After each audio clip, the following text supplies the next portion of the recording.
Hello, everyone, and welcome to another segment of Lore You Should Know. My name is Greg Tito, and I'm joined by...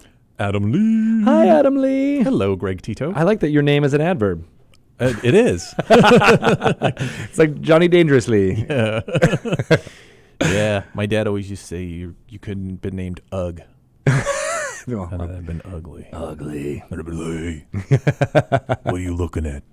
And today on this lore segment where we jump into little bits of fun D&D information that you can use in your game or just to know because it's fun to know these things, we're going to talk about Larael Silverhand. Mm-hmm. She is a very powerful character within the Forgotten Realms and is a namesake of a product.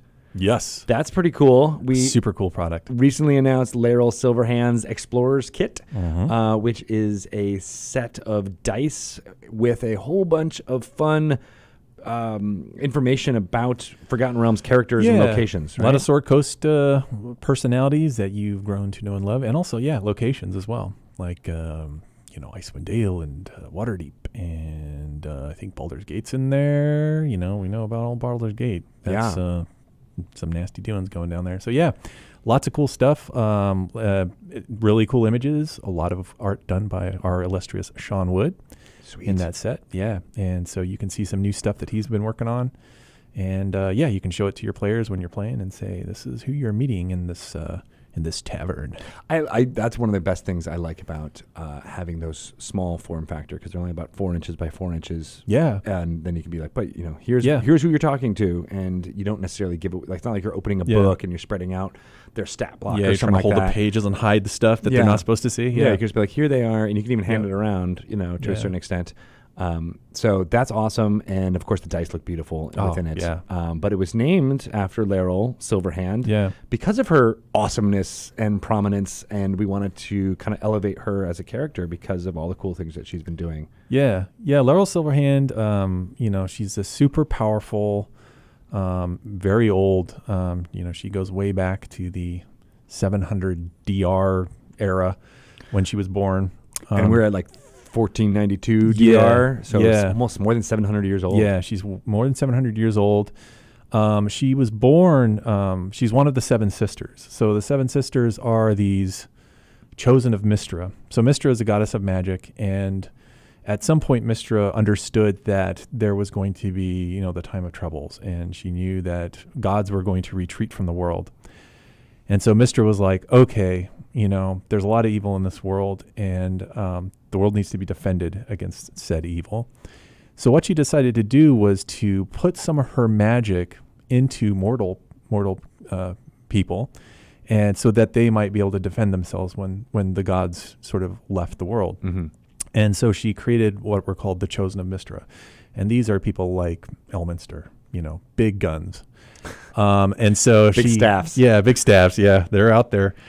So she created these, Chosen of Mystra, just willy-nilly, here you go, mortal. And some of the mortals, turned into Elminster and were like, defenders of goodness and justice.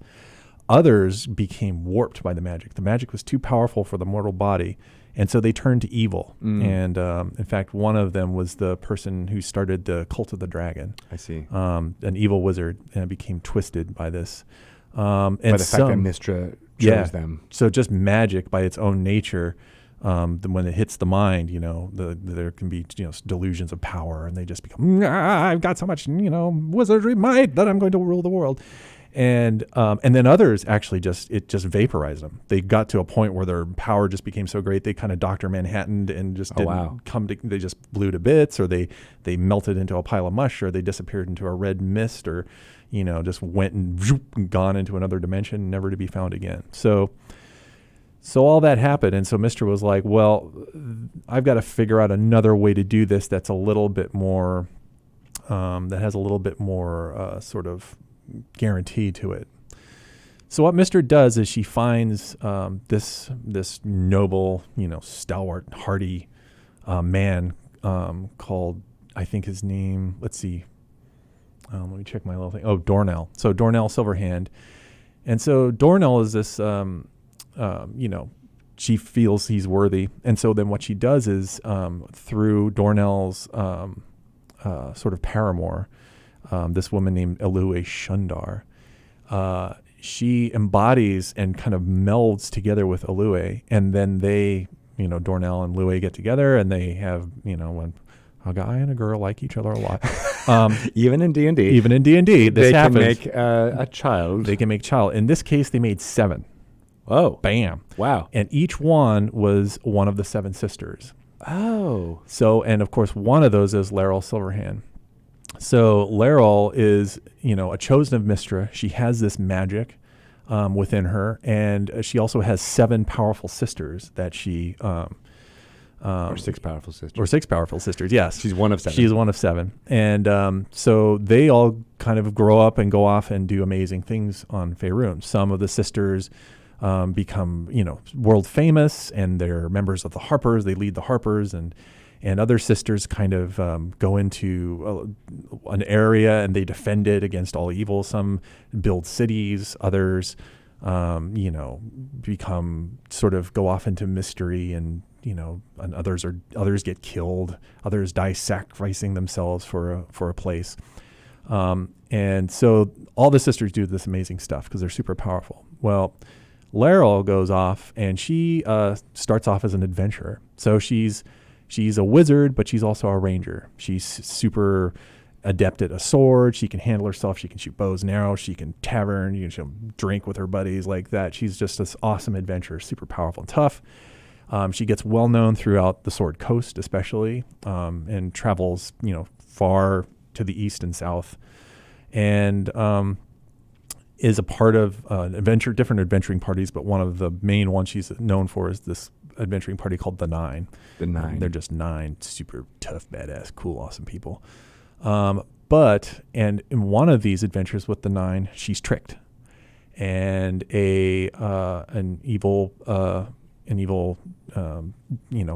wizard tricks her into getting this thing called the Crown of Horns. Okay. And the 9 are like, yeah, cool magic item. Larael says, that's awesome. I'll put it on. She puts it on, and she goes insane. Oh, no. Yeah. Is it a cursed item? It's a cursed item. Ouch. And it's kind of connected to Merkel. So she's kind of tangling with this god energy, and there's all this negativity going on, and she loses her mind, and she becomes evil. Oh. And she has this whole episode where she turns to the dark side. She's now a Sith Lord, and she's just throwing, hurling. Lightning. Yeah. And she goes mad. And this guy called Kelvin Blackstaff, we all may know about this fellow, he is a super powerful wizard as well, and he's another chosen of Mystra, and he comes to Larael's aid at her darkest hour and brings her back, takes her back, pulls her into sanity, takes care of her, nurses her back to health and sanity. Removes the crown. Restores her mind, yeah. And anyway, Larael and Kelvin then fall in love. And this is how... Florence Nightingale effect. It is totally. So Larael and Kelvin have this wonderful relationship, and then, ultimately Kelvin dies. His energy goes into the Blackstaff. And then that becomes the Blackstaff that's handed off in Waterdeep throughout ages, and now Vashra has it, Vashra Safar.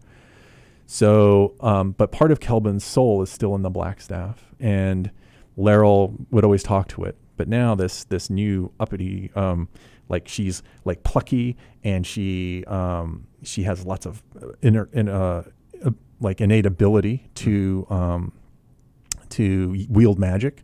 And Vashra, and she now owns the Blackstaff, and she's now, the mage of Waterdeep. And Larael's a little bit envious because, Vashra now has this Blackstaff, and she has communication with Kelvin. Oh, so because it's like a spurned lover type of.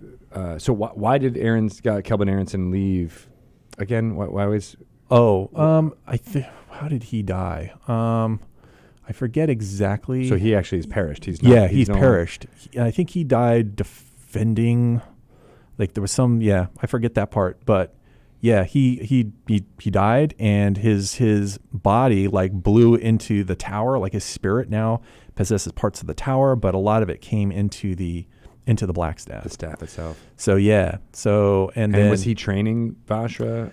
ahead of time? He actually trained Vashra's successor, or Vashra's predecessor. So there was this other wizard who was, in charge of Blackstaff Tower and all that. And he actually was training Vashra to be his successor.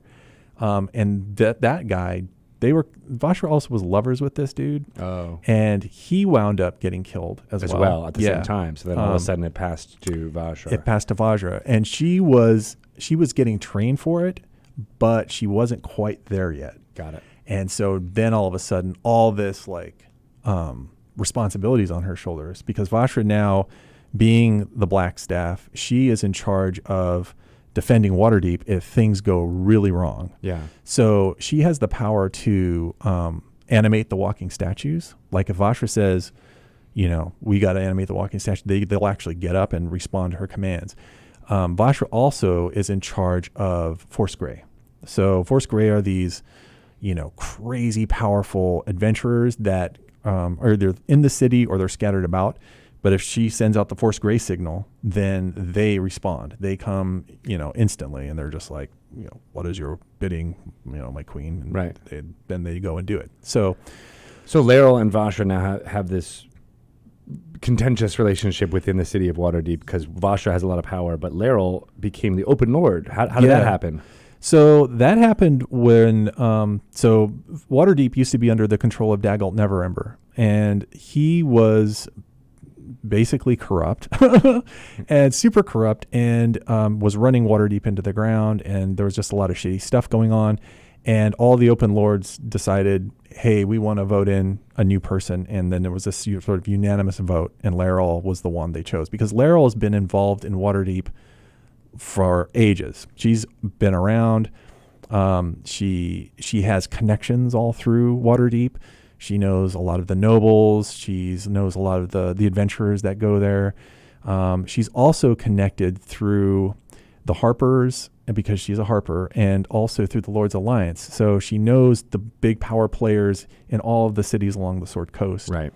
And because she's been an adventurer, she knows merchants in, all the different Baldur's Gate and Calamshan and and all these areas, and also up into the north. She knows people in LYSK and Icewind Dale and all this stuff. So Larael's super connected. And so because of that, and also Mert, the moneylender, he's a big player also in Waterdeep, and they're like buds. They're like best buds. Oh, because they've been in the Harpers together and have been able to. Yeah, and they just, they've just known each other and they've had each other's backs. So, so Larael was one of the Masked Lords? She, I think she was a masked lord until then. Until there was the big vote, and they said, "No, you're going to be the Open Lord." So Larael gets put up to being the Open Lord after Dagult Neverember leaves, and this is, of course, talked about in Waterdeep Dragon Heist. Yeah, why he leaves, and he leaves the money, and then that's the object of Dragon Heist is to find that. Yeah, Dagult's embezzled cash. You know, so but by the time of that adventure, Larael's basically the mayor of the town. Yep. She's running the show. Dagult has bugged out. Dagult heads north to Neverwinter. Mm-hmm. And actually, Dagult kind of turns a new leaf over there.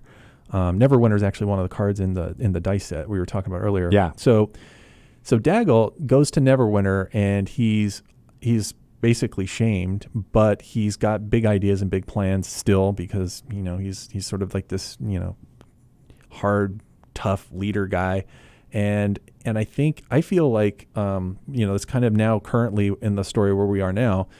I feel like Dagult turns Neverwinter around. Neverwinter had just been obliterated by Mount Hotenow just blowing up, and then the huge chasm opened up, and then there were all monsters coming out.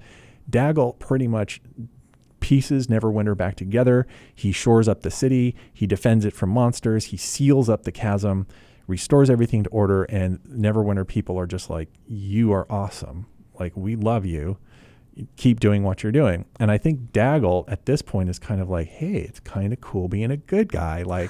People don't hate me, and I don't have to watch my back, and it feels awesome. So, currently that's where we are in the story with Neverwinter.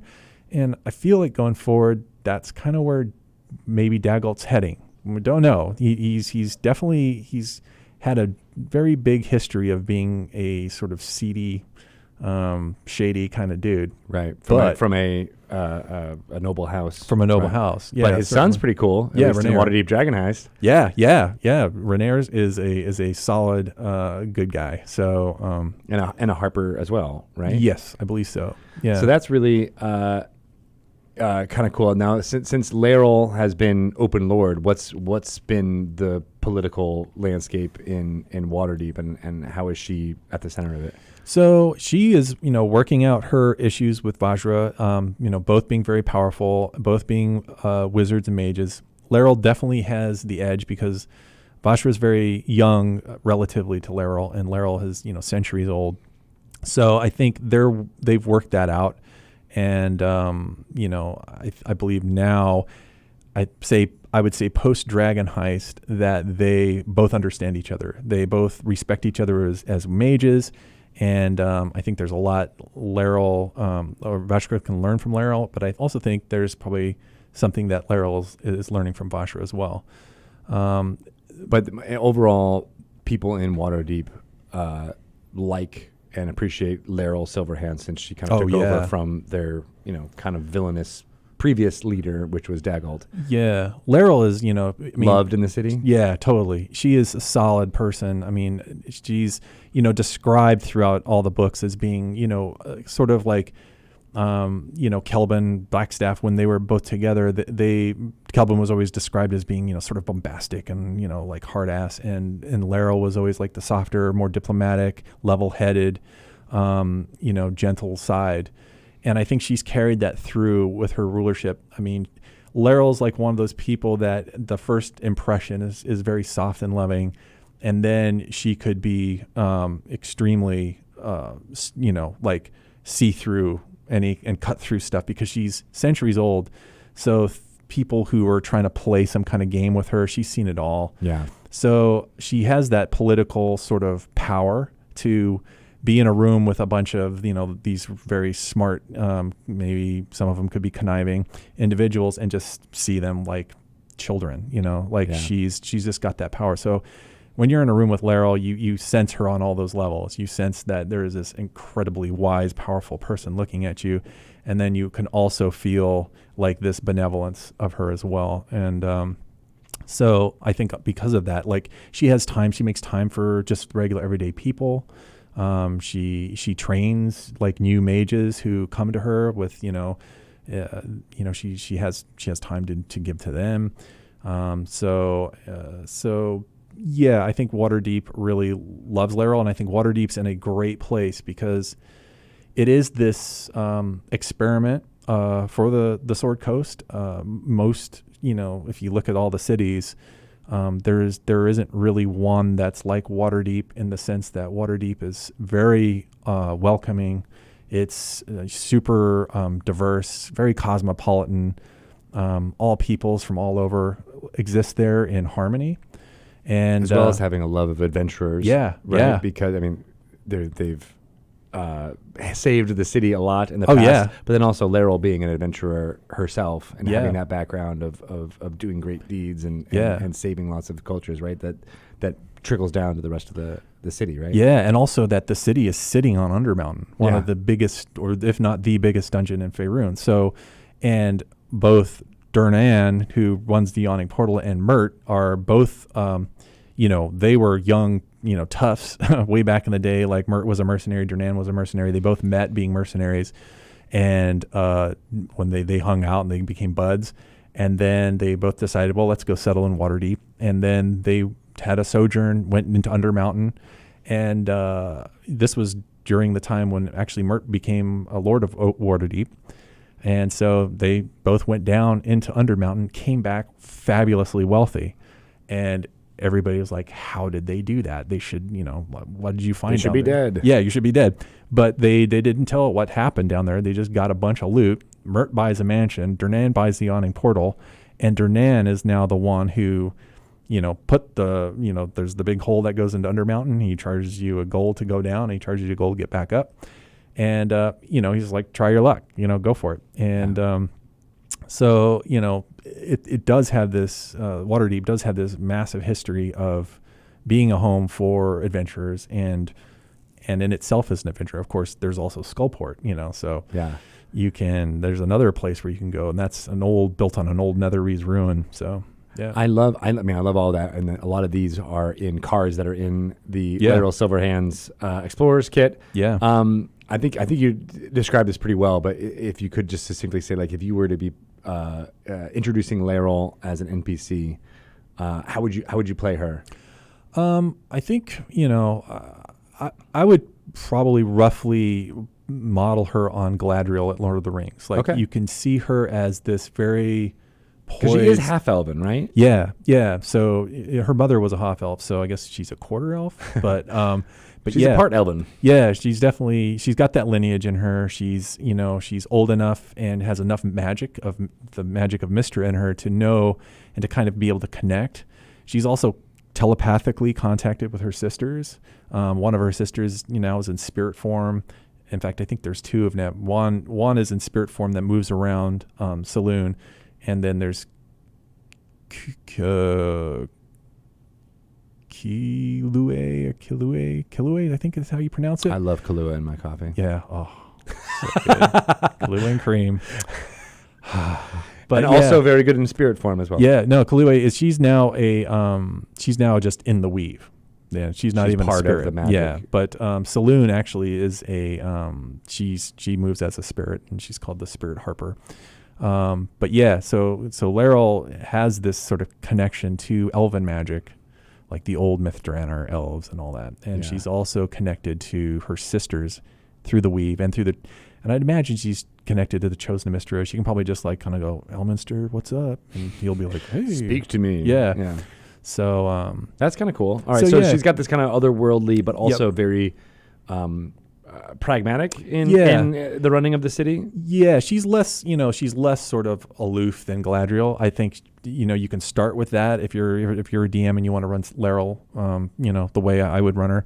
I would kind of have Galadriel, but then with a kind of a down-to-earth thing. Like she would actually, like in Galadriel's most down-to-earth moments, that's probably sort of the baseline for Larael. Yeah.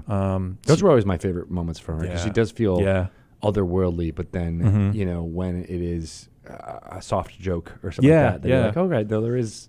Yeah, she's like smiling at, Gimli or something like that. She's like, Exactly. So that makes a lot of sense. And as you said about how she was the more diplomatic of the partnership with her and Aronson, Blackstaff Aronson. So, very cool. Well, I love all this. I love all the information that is within the Larael Silverhand's Explorer's Kit. I want more people to, use her character. Obviously, Waterdeep Dragon Heist was...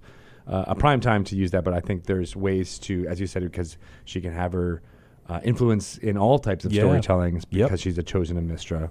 I think that'd be really cool. So I hope more people get into it. If people wanted to ask questions about Larael or anything, how can people get in touch with you? Yep, I'm on Twitter at Adam of Adventure. Awesome. Well, thank you so much, and I hope people pick up the dice set called the Larael Silverhand's Explorer's Kit when it comes out on March 17th. It's super cool. It's really neat. Awesome. Thanks, Adam. We'll be back with some more fun stuff next week. Yeah. Excellent. Excellent. We have done it. That was good. My pleasure. I would love to get into the second one if we can in the next 25 minutes. Do you think we should do the current state of affairs of what's happening in Icewind Dale? Icewind Dale. Let's see how much we can squeeze out of Icewind Dale. In the 8 towns? Wait, no. 10 towns. 9 towns? Wait, no. 7. 10 towns. Okay. 7. It's 7 towns. What if someone comes out with 11 towns? No, turn it up to 11. 11 towns.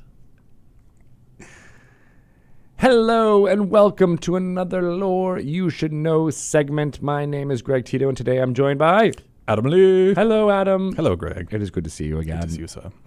Today, where we, in this segment, talk about the fun lore of Dungeons & Dragons for use in your game, if you're set in the Forgotten Realms and maybe Icewind Dale, or just for you to know about what's happening in Icewind Dale, this is the segment for you. Yes. We recently announced at the Game Awards a video game published by Wizards of the Coast and developed by our new friends at Took Studios in Montreal, Dark Alliance. which stars 4 characters you may know from Forgotten Realms novels written by R.A. Salvatore. I was about to say Bob, but many people know him as R.A. The characters of Dristo Orden, Brunor Battlehammer, Wolfgar, and Caddy Bree are playable in this awesome action RPG. So a little hack and slash for your fun times. But it is set, as you might be able to tell from this trailer that was shown in December, in Icewind Dale. So around the time of R.A. Salvatore's first novel, Crystal Shard. I think it actually takes place between Crystal Shard and Halfling's Gem, which is the second novel written by him. So today we're going to talk about Icewind Dale and what it's all about and what the human and sentient settlements are like there. Yeah, so Icewind Dale, way up in the north. Yes. It's kind of mashed in by the sea, like the ragged glaciers coming down to the spine of the world. And so the spine of the world is a mountain range that kind of goes east-west. Yeah, goes east-west, and then the ragged glaciers kind of going north-south. And then right at this like little section, there's Icewind Dale. And how big is Icewind Dale? It is like a valley, right? It's a valley, yeah. And the thing is that unlike our sad world, the ragged glacier is expanding. Oh. It's moving into the Icewind Dale. So I did not know that. If it keeps going, Icewind Dale is just going to get right off the map. So interesting. I didn't know that. Yeah, it's the ices are moving. So surface area wise, how big is Icewind Dale if you could compare it to? Oh, that's a good question. I would say a couple hundred miles. 100 miles. So like the size of Washington State? Yeah. Kind of? I'd say, maybe a little bit smaller than that, but yeah, somewhere in there. I'd have to get my little map out and kind of do the little marks, but that's because I always maybe just thought of it as larger, kind of just because of open waste. But I think the way I've been reading about it, it actually is smaller than you think. Yeah, it's not a big. It's a little bit more claustrophobic than I think. It's like it is like this little gully. This little place that it's clinging onto survival. The further north you go, definitely the more perilous it is. And the whole thing about Icewind Dale is that it is a place where you go where you do not want to be found. Waterdeep. If you don't want to be found in Waterdeep, you might, scamper on down to Skullport and kind of get lost in there, but you're taking a risk, when you go into a place like that. If you're sort of in Baldur's Gate, you might kind of, sneak off and, head north or go south down into Chult, and like get lost in the jungles. But for people who want to get lost, then you go north past everything and you go up into Icewind Dale. So it's north of LYSK and it's north of every city in the Lord's Alliance. And you're up there with, Tundra Yetis, White Dragons, Remorez. Is there barbarians? Barbarians. Yeah. All right. We'll get to them in a segment. Is there a port? How do you get to Icewind Dale? You can get there through. I'm trying to think of the name of the sea, but there's a sea that kind of goes, and of course it's like, icebergs are floating in there, and then just crush your ship to smithereens. But if you can get through that, then you can land and then march inland, and then you can get to Icewind Dale. And Icewind Dale has a series of 3 lakes, and the lakes are Mare Dwaldon and Loch Dineshire, and there's one lake called Redwaters. So, and Redwaters is named that way because there was a battle there, and a long time ago, and of course the lake's waters ran red with their blood. And and Loch Dineshire is known for its, like frigid temperatures. Like if you were to fall into that lake, you'd be instantly, in hypothermia and then frozen to death and just sink to the bottom where there are countless corpses. But all these lakes are known for these fish called knucklehead trout. And they are not only delicious and nutritious and large, but they also have this bone. The bones of these things they're kind of like ivory. Oh. So they're super useful for tools. They're decorative. There's a massive scrimshaw artistry going on between the tribal people, the barbarians, and the local people who live there. And that is pretty much other than trapping and furs and all that stuff, and treasure that might be pulled from, lost dwarven mines. There's a big mountain called Kelvin's Cairn, and the dwarves have mined underneath that. So there's treasure to be had there. But that stuff is what the knucklehead trout and, whatever they trap in furs, and that's all what they trade up there. And so it's the one way that settlements can exist, is by having this amount of a food source readily available, as well as it being, to be able to create tools and building materials from it. And so, somebody from the outside going in there is seeing, first of all, like, it's easy to disappear in Icewind Dale. If you go up to one of the 10 towns, and Bryn Shander being the main town that you would want to go to,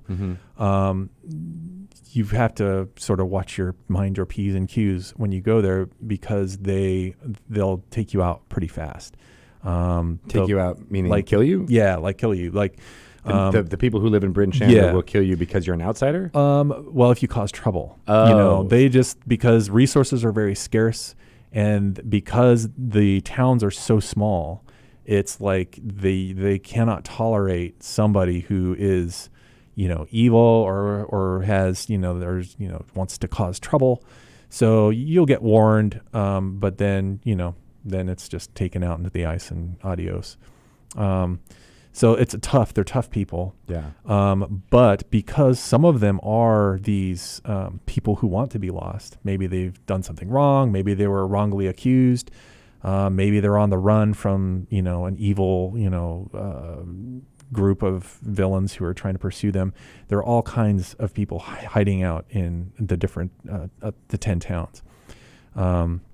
So when, as an adventuring party, you go up there, you're kind of running into this sort of who's who of the flotsam and jetsam of the Sword Coast.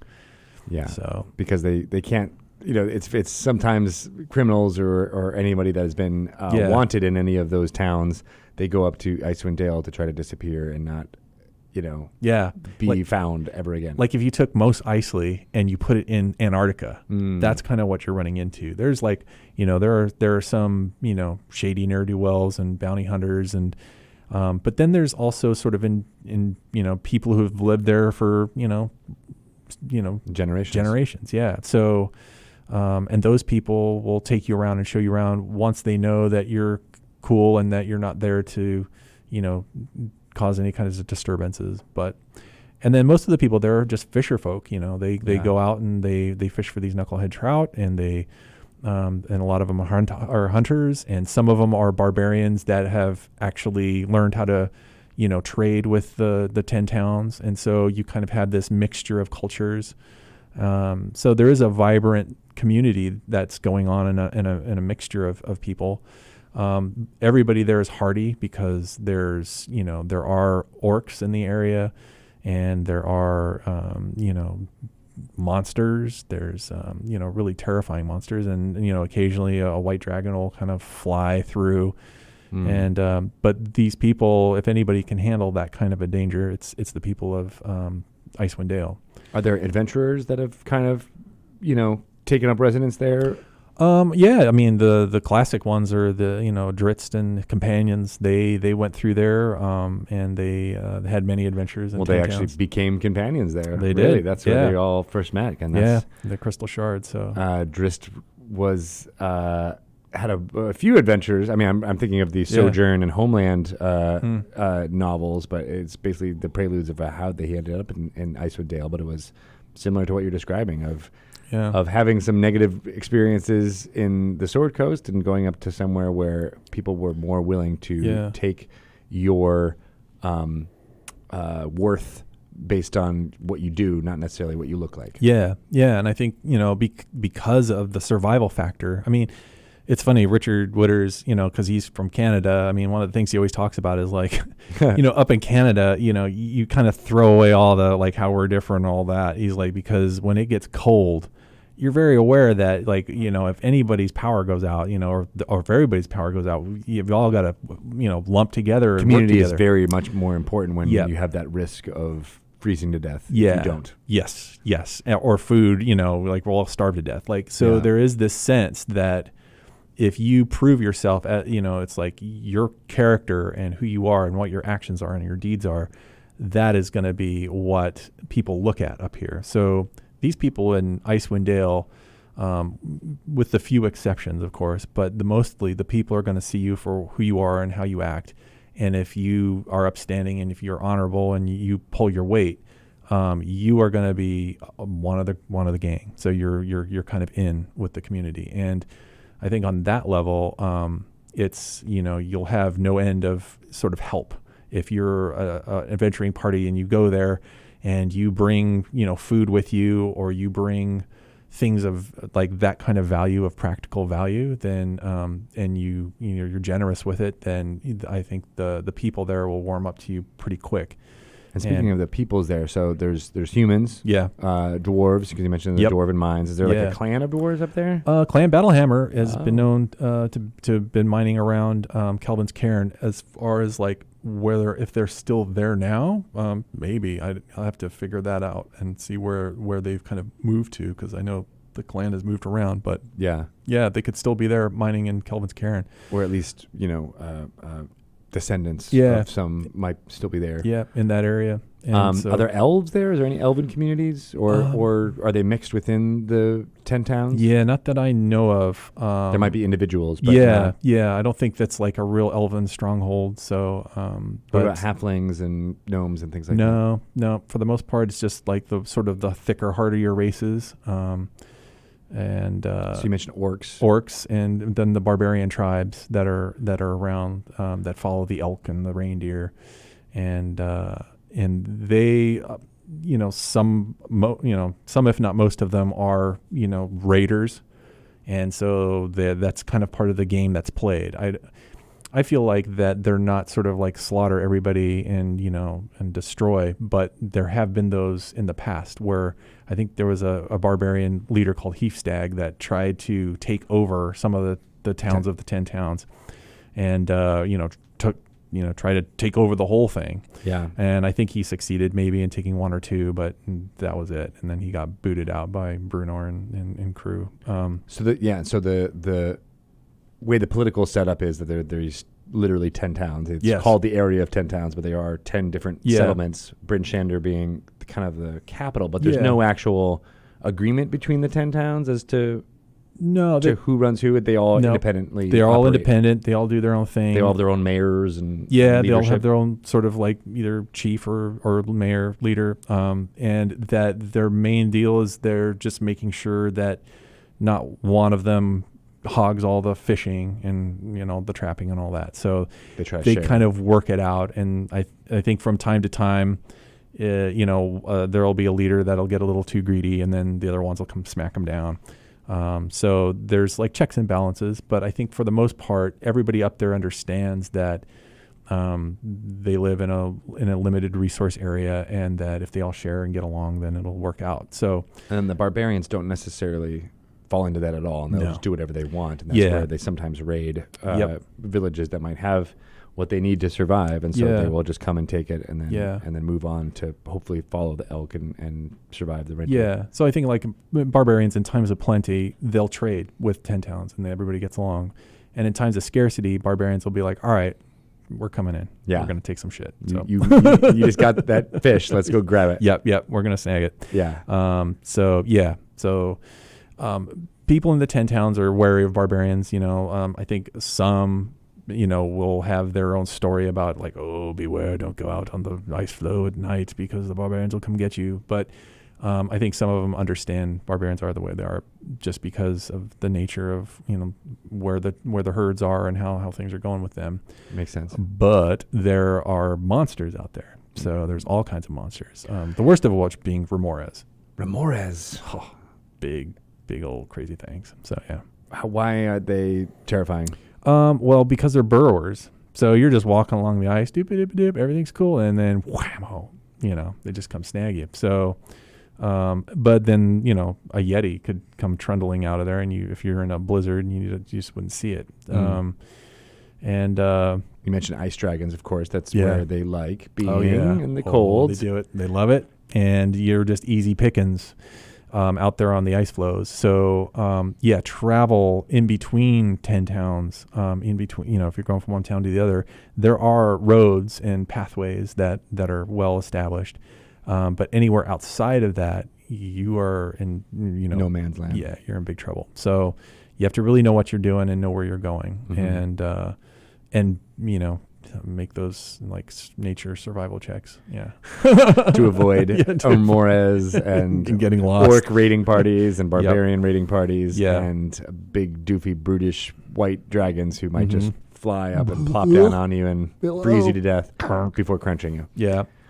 Awful. But it's a really interesting, place to set a action RPG video game, right? Because there's lots of enemies. Things are always, just the very survival of getting from point A to point B is potentially full of disaster. Yeah. And there's, mysteries up there. There's things, there's magic happening, and there's like, there's crazy mysteries going on. So, who knows what's happened up in 10 towns, and who knows, what once was. So it is Forgotten Realms after all. So it's a great setting to go for one, just because of the harsh nature of the environment. If you're a dungeon master who wants to sort of add that extra thing, like, you're walking down in Waterdeep, it's warm, you're in shorts, you got flip-flops on, and like, cool, I'm going to go have a pineapple drink, and it's all good. But you put your players up in 10 towns, and not only are they dealing with whatever the adventure is that you're going to run them on, but then the environment is actually kind of a villain in itself. Yeah. That at any point, should they miss a check, or should they go in the wrong direction, or should the party get scattered, and now that's the blizzard, and they're not able to find each other, and you've got to survive on your own out there. Then the environment becomes a factor and becomes something that adds that little bit of tension. I love that. Yeah. I love campaigns that are run where scarcity of resources becomes an adventure unto itself. And add in all of the uniqueness of this setting, as far as you're right. You're not doing fantasy castles and wizards and blah blah blah. Like you're doing just eking out existence on one of the most treacherous environments, not on Earth, but in Faerun. It's really great. So. Woe to those who must play this video game and not be able to get through. Yeah, I'm itching to play it. Like, I haven't played it yet, so I'm looking forward to it. Yeah. It is going to be cool. Thinking about a release this year. Should be really neat. Stay tuned, and I hope we'll have more information on what we mentioned all these evil creatures.